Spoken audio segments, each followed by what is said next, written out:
Assalamualaikum warahmatullahi wabarakatuh. Para ibu sederek sedaya ingkang kula hormati, wekdal ingkang berbahagia niki semoga kita sedaya ngucapaken syukur dumateng Rasulullah Allah Subhanahu wa taala. Ingkang sampun maringi nikmat hidayahipun sehingga kita niki saged ngugemi kegiatan warisan niki kanthi boten wonten alangan setunggal niku napa.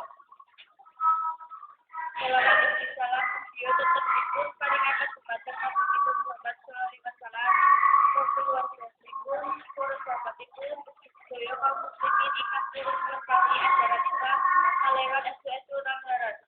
Mugia kita sedaya niki dados umat beliau ingkang turut nglampahi ajaran Islam kalewan estu-estu ramlaran.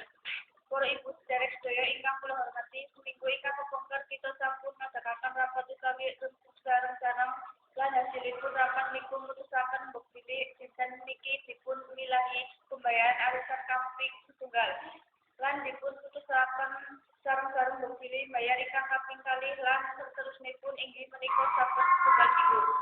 Mugia pekempalan kita sedaya niki dipun ridhoi Allah Subhanahu wa taala lan mlebet ibadah sehingga kempalan niki saged nempuh hubungan persaudaraan di antara sesami. Kula kinten cekap sambutan kula niki kirang langkungipun kula nyuwun agung pangapunten. Wassalamualaikum warahmatullahi wabarakatuh.